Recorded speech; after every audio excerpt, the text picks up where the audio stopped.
Imaginez une jungle hostile. Le sol vibre, un rugissement déchire le silence. Devant vous se dresse un monstre colossal, une force de la nature prête à vous écraser. Vous n'êtes qu'un simple petit chasseur, une lame usée à la main face à l'impossible. À ce moment-là, le monstre se met à rugir, et maintenant, entre le monstre et vous, il n'y en aura qu'un seul qui ressortira vainqueur. La chasse peut commencer. La seule licence de jeu vidéo qui vous fait ressentir cette émotion de surmonter l'impossible tout en étant aussi immersif, c'est Monster Hunter, une saga qui est née en 2004 au Japon. C'est une série de jeux vidéo qui, pendant longtemps, est restée cloîtrée au pays du soleil levant avant de devenir un phénomène mondial. Pendant des années, Monster Hunter, c'est resté un phénomène globalement japonais. Une série respectée, mais encore trop petite à l'international. Souvent jugée trop complexe, trop cryptique pour séduire le marché occidental. C'est avec la sortie de l'Opus World en 2018 que ça a commencé à changer. Mais c'est surtout avec le lancement du tout dernier opus, Monster Hunter Wild, que la licence trouve sa place dans les monuments du jeu vidéo. Wild, il est sorti le 28 février 2025 et a pulvérisé tous les records. Il a fait 8 millions de ventes en seulement 3 jours, soit plus de 60% que son grand frère World. Il y a eu 1,38 million de joueurs en simultané sur Steam, faisant de lui le 5e jeu le plus joué de l'histoire de la plateforme. Juste derrière PUBG, Wukong, Palworld et Counter-Strike 2. Mais encore plus impressionnant, ça a généré 500 millions de dollars en un seul week-end, avec une croissance de 40% par rapport à son prédécesseur. Aujourd'hui, on va analyser Capcom, qui est l'éditeur de la licence Monster Hunter, et on va essayer de comprendre comment est-ce qu'ils ont réussi ce succès d'expansion à l'international. Comment une petite franchise japonaise, considérée un peu pour les nerds, va réussir à percer en Occident et devenir un phénomène planétaire en quelques années seulement. Tout cela grâce à une stratégie marketing exceptionnelle, une véritable masterclass de réussite d'un lancement de produit. C'est ce que nous allons analyser dans cette vidéo aujourd'hui. Et pour décrypter cette réussite, on va utiliser un framework marketing très simple mais très efficace. Le framework AMR. Le A, c'est l'acquisition, c'est globalement comment est-ce qu'on attire les joueurs. Le M, c'est monétisation, c'est comment est-ce qu'on transforme cette acquisition en argent. Et le R, c'est pour rétention, c'est simplement comment est-ce qu'on fait pour garder les joueurs sur la durée et faire en sorte qu'ils reviennent pour racheter à nouveau. Alors accrochez-vous car aujourd'hui on part chasser les clés d'une victoire monstre. Avant de parler en détail de Wild, il faut parler un peu du contexte du produit Monster Hunter dans le marché du jeu vidéo. En 2018, le produit Monster Hunter, c'est déjà plus de 40 millions de ventes en 14 ans d'existence. Mais il faut bien comprendre que la majorité de ces ventes sont surtout faites au Japon. Car oui, au pays du soleil levant, Monster Hunter, ce n'est pas qu'un jeu vidéo, c'est un véritable phénomène culturel. Au Japon, il y a les jeux Nintendo et juste derrière, il y a la licence Monster Hunter. Mais à l'international, c'est un peu l'inverse. C'est une licence connue de connaisseurs du genre, des joueurs un peu extrêmes, des nerds. Mais le grand public, au mieux ils connaissent le nom, au pire ils n'en ont jamais entendu parler. Parce qu'il faut bien se rappeler qu'à la base, Monster Hunter, c'est principalement sur des consoles portables comme la PSP, avec des mécaniques qui font vraiment suer sang et eau pour les maîtriser. Ce sont des jeux avec des interfaces cryptiques, des tutoriels quasi inexistants qui vous laissent presque confus, et une réputation de difficulté qui précède la série. C'est pas vraiment le packaging qui est fait pour attirer le grand public et le marché occidental à l'époque. Monster Hunter, c'était un petit peu resté cette curiosité japonaise que seuls quelques poignées de joueurs occidentaux s'étaient donné la peine d'essayer. Mais l'équipe en charge de Monster Hunter chez Capcom, ça ils le savent très bien. En restant au Japon, ils jouent petit et ils ne prennent pas de risques. Quand ton produit il est déjà acclamé par ton marché d'origine et que globalement tu as presque déjà saturé ton marché de base, ici le Japon, il est temps de s'expandre. Pour que Monster Hunter atteigne son plein potentiel, il doit conquérir l'Occident. Mais comment faire pour transformer une série de niches faite pour les nerds, connue pour sa complexité, en un blockbuster mondial ? Eh bien c'est simple, ils font ce que toute bonne entreprise devrait faire pour s'expandre. Tu prends ton produit, tu prends ce qui marche dans ton produit, tu enlèves ce qui ne marche pas, tu améliores le reste et tu l'adaptes pour ton marché cible, ici, le monde entier. Ça va se traduire par la sortie d'un tout nouveau produit, celui qui va donner un nouveau souffle à la licence. En 2018, c'est la sortie de Monster Hunter World. C'est fini les petites maps segmentées. On dit bonjour au monde ouvert. C'est terminé les graphismes limités par les consoles portables. Maintenant, c'est place aux environnements époustouflants permis par les consoles de salon. Les interfaces austères sont simplifiées, des tutoriels sont ajoutés, l'expérience online, elle est fluidifiée. Mais le risque, il est énorme. Parce qu'au Japon, Capcom, ils sont confiants de leur réussite. Mais dans le monde, ils en savent rien. Cette transformation de leurs produits, elle pourrait aliéner la base fidèle sans pour autant séduire de nouveaux joueurs. Et donc le 26 janvier 2018, c'est le suspense. Soit ce lancement de leur nouveau produit, c'est une totale réussite, soit c'est un énorme flop. Et vous savez quoi? Capcom, ils vendent 5 millions d'exemplaires en seulement 3 jours. Ça place directement World à la tête des jeux les plus rapidement vendus de l'histoire de Capcom. Les critiques sont dithyrambiques, les streamers et les youtubeurs s'emparent du jeu, le bouche à oreille il explose. En fait, en marketing, on appelle ça le referral. Et ça, c'est la meilleure acquisition de nouveaux clients possible parce que elle coûte rien en fait. Elle est gratuite et ça, pour un business, c'est le Graal. Alors World, en 6 ans d'existence, il a atteint un peu plus de 21 millions d'unités vendues, propulsant donc la franchise dans une toute nouvelle dimension. Avec presque 15 millions de ventes sur leur DLC Iceborne, qui veut dire que plus de 1 joueur sur 2 qui ont acheté le jeu de base ont aussi acheté le DLC. 3 ans plus tard, en 2021, ils ont aussi sorti Monster Hunter Rise. C'est un jeu un petit peu plus arcade qui sortira seulement sur Switch au début, touchant donc un public un peu différent et fort du bruit qu'a fait World, Rise se vendra à 16,7 millions d'unités au 31 2024 aussi. Et son DLC Sunbreak fera lui 9,4 millions de ventes. Donc comme pour World, il y a plus d'1 joueur sur 2 qui ont acheté le jeu de base qui ont aussi acheté le DLC. En gros, pour la faire courte, World, c'est à lui seul 50% des ventes de toute la franchise Monster Hunter. Alors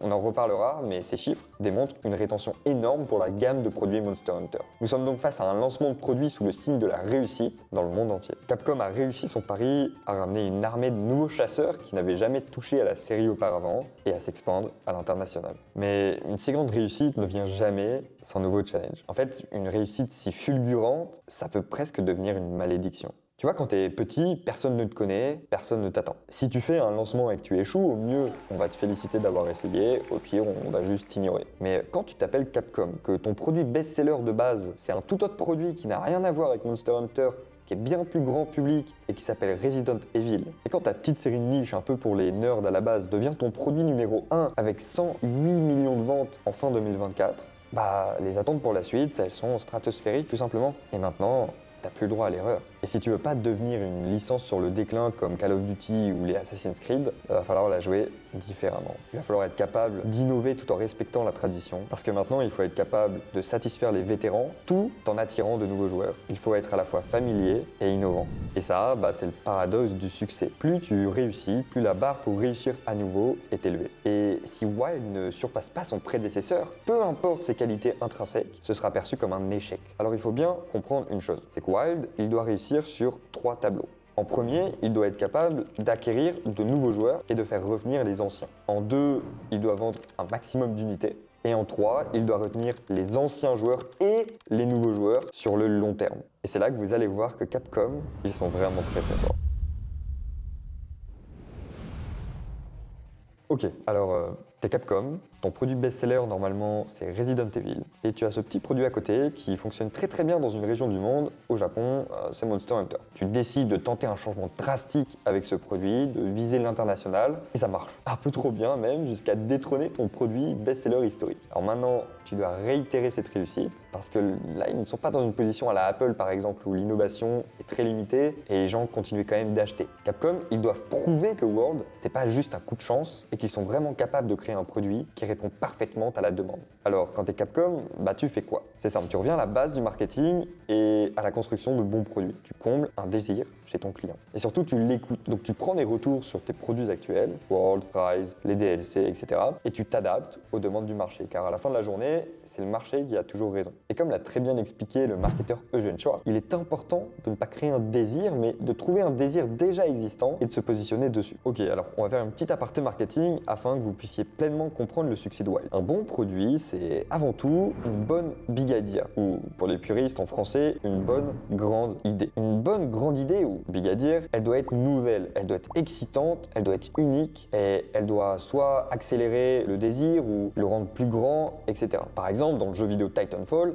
c'est un peu nouveau et unique, mais sa force c'est surtout qu'il prend Call of Duty et le rend plus grand. Pas en taille, mais juste dans le champ de possibilités, dans le champ d'action. GTA, l'idée, elle est simple, c'est tu peux tout faire. Tu peux tout détruire, on va rien t'empêcher de faire, et si tu veux rouler en grosse voiture très vite, voler un avion ou juste tuer tout le monde dans la rue, tu peux. Ça c'est nouveau, c'est excitant, c'est très excitant. C'est juste une simulation de tous les trucs que tu peux pas normalement faire dans la vraie vie. A Way Out, un jeu un peu moins connu, c'est un jeu à faire à deux. Tu peux pas le faire seul, c'est une expérience d'évasion de prison qui est très bien ficelée, et ça, c'est nouveau, c'est excitant, c'est unique. Et du coup, Monster Hunter, bah c'est quoi sa big idea? Et ben il y a toi, t'es juste un chasseur. Et il y a de très gros monstres, très méchants en face. Et le seul truc que toi tu dois faire, c'est les tuer. T'as une petite arme avec toi, et tout autour de toi te rappelle que t'es pas le prédateur ultime de la région, jusqu'à ce que tu tues le fameux prédateur. En fait, Monster Hunter, c'est une expérience de David contre Goliath très jouissante. Et ça, c'est la big idea de la licence. Elle existe depuis le tout premier opus. Les suivants, Wild y compris, ils ont juste amélioré la formule. Mais si t'as pas de big idea, ton produit, il va jamais marcher. Le truc, c'est qu'une big idea toute seule, si personne n'en veut de cette big idea, bah, ça va pas fonctionner non plus. Donc si tu veux que ton produit il marche bien, il faut que ta big idea, elle résonne avec un désir de ton audience. La liaison, le mix entre ta big idea et le désir de ton marché vont créer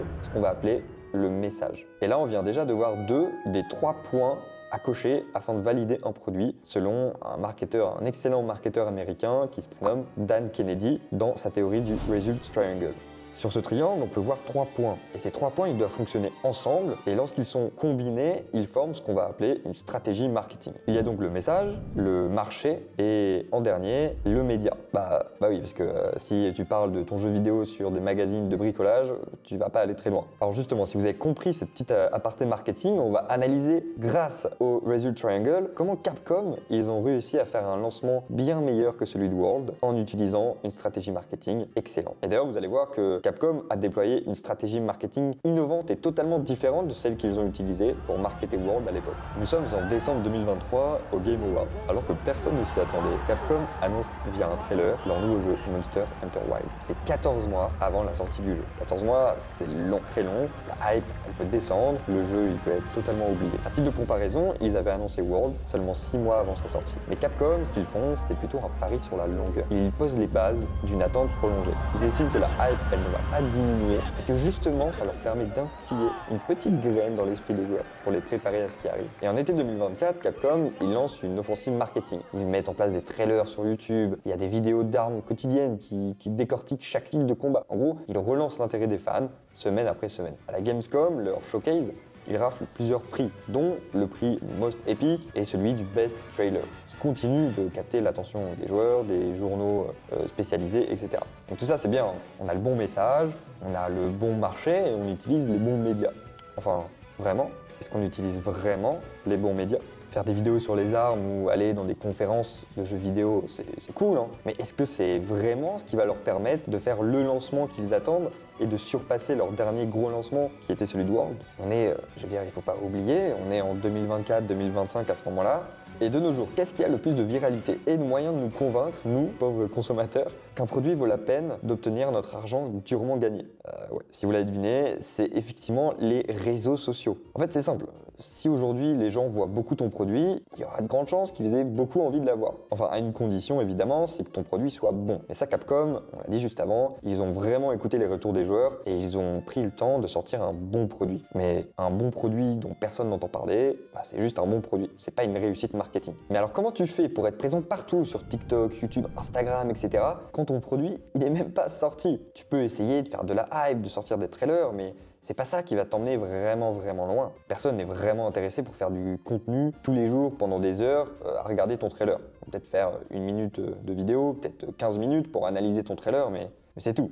Mais c'est là que Capcom, ils vont utiliser une stratégie qui, d'un point de vue extérieur, semble participer à simplement améliorer le produit, alors qu'en réalité, c'est une stratégie marketing très bien ficelée. Capcom, ils vont lancer une bêta ouverte de Monster Hunter Wilds. Ce qui est théoriquement une phase de testing technique pour trouver des bugs, etc., était en réalité une pièce maîtresse d'un plan d'acquisition de nouveaux joueurs ultra bien ficelé. Car cette bêta ouverte, elle a attiré plus de 460 000 joueurs en simultané sur Steam. Ce qui semble être un simple test technique pour trouver des bugs et avoir des retours sur le jeu, était en réalité un coup marketing brillant. Parce que les plus grands streamers et youtubeurs du monde, comme Maximilian Dood par exemple, un youtubeur avec plus d'1 million d'abonnés, et bien d'autres se sont emparés du jeu en générant des millions de vues. Donc ça a créé des clips viraux qui ont inondé TikTok et X, et même les bugs sont devenus des mèmes qui ont permis de maintenir Wild dans l'actualité. Mais derrière cette simple bêta se cache une orchestration bien plus complexe. Capcom, ils ont collaboré avec l'agence créative Byborg pour concevoir une campagne multicanaux à l'échelle européenne.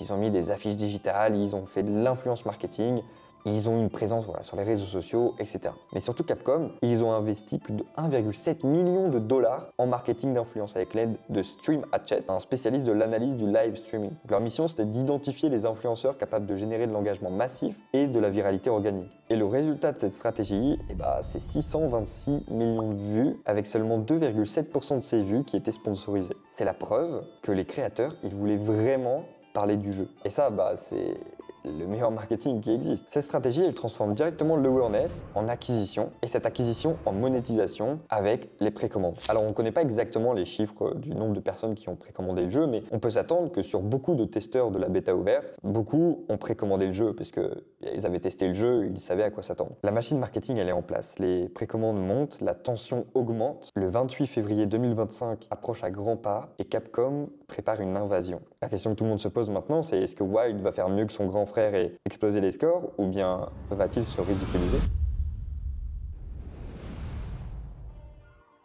Nous sommes le 28 février 2025 et le monde découvre enfin Monster Hunter Wild. À minuit, les premiers joueurs se connectent et dès la fin du week-end, les premiers chiffres tombent. 8 millions d'unités vendues en 3 jours. C'est 60% de mieux que World. On parle de 1,38 million de joueurs en simultané sur Steam. C'est l'un des plus gros pics de l'histoire de la plateforme. C'est aussi 500 millions de dollars générés en 72 heures. C'est pas juste un lancement réussi là, c'est une réussite indéniable. Et pourtant, ce n'est pas là que réside le vrai génie de Capcom. Ce que font la plupart des éditeurs après un tel lancement, c'est chercher à extraire, à monétiser l'attention à court terme, avec des battle pass, des cosmétiques, des promotions limitées, tout ce qu'il faut pour capter un maximum de valeur pendant que le joueur est encore chaud. Mais Capcom ne joue pas à ce jeu-là, ils ont compris autre chose. Une vérité business qui est très simple à comprendre, mais qui est très puissante. Plus un utilisateur, il a une utilisation sur la durée avec ton produit, plus cet utilisateur est précieux. C'est tout. Et Monster Hunter, c'est un produit qui n'est pas du tout optimisé pour le revenu par minute, c'est-à-dire le nombre d'argent gagné par rapport au nombre de minutes passées par le joueur. Non, Monster Hunter, c'est une licence qui est optimisée pour la consommation. L'objectif n'est pas du tout de récolter le maximum d'argent sur le court terme, mais plutôt de maximiser le temps joué par les joueurs, d'avoir des joueurs qui jouent pendant longtemps. Et dans l'économie du jeu vidéo actuel, c'est une stratégie qui est rare, car cette approche, elle rapporte pas tout de suite. Par contre, elle rapporte longtemps. Prenons l'exemple d'Ubisoft.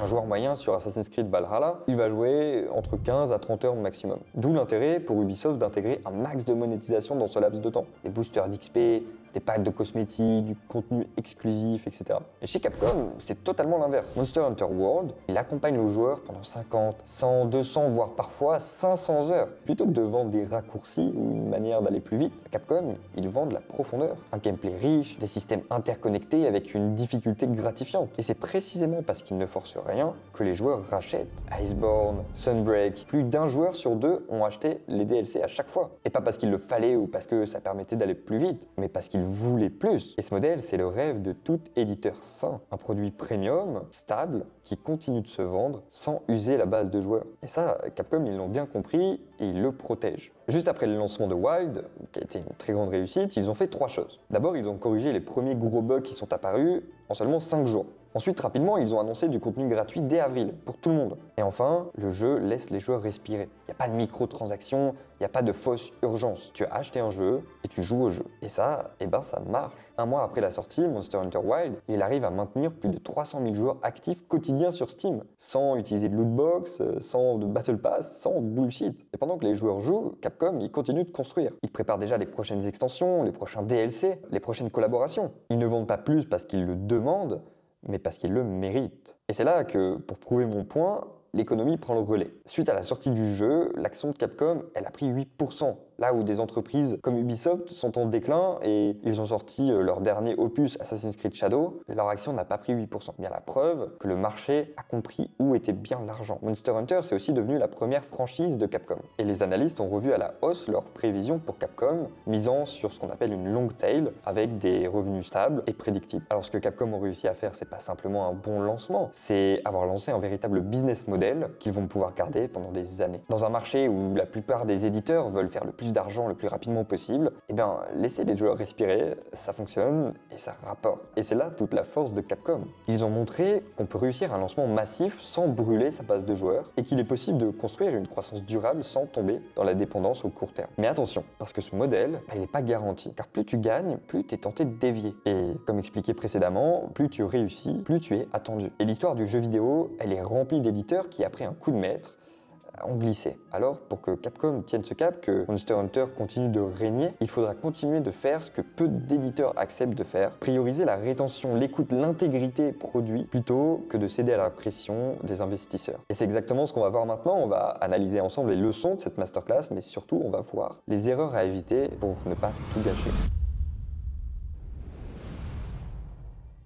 Monster Hunter Wilds, c'est pas seulement une grande réussite marketing, financière et produit, c'est aussi une démonstration. Une démonstration qu'on peut encore, en 2025, vendre de AAA dans le marché du jeu vidéo, sans pression artificielle, sans micro-transactions envahissantes et sans briser la confiance des joueurs. Et surtout, c'est une preuve que ça fonctionne. Mais Capcom, il faut qu'il fasse attention, parce que ce succès, ce n'est pas une garantie. Il faut qu'il soit maintenant capable de le consolider. Et pour ça, Capcom, ils doivent éviter un piège que beaucoup n'ont pas su voir venir. Regardons Call of Duty. Pendant des années, la franchise, elle régnait sur l'industrie. Elle faisait des lancements records, elle avait une communauté fidèle, une monétisation qui était vraiment bien calibrée. Puis lentement, le modèle, il s'est un peu dérégulé. Ils ont eu beaucoup de sorties annuelles qui étaient bâclées, un système de progression qui devenait un peu étouffant et surtout des microtransactions qui devenaient omniprésentes. Le résultat, c'est celui qu'on connaît aujourd'hui, une base de joueurs érodée, une réputation qui est dégradée et surtout une franchise qui continue à vendre un petit peu, mais qui est bien loin de ses heures de gloire et qui a surtout perdu l'aura qu'elle avait autrefois. Activision a optimisé pour le revenu immédiat, mais ils ont sacrifié la confiance à long terme dans le processus. Capcom, au contraire, a choisi une autre voie.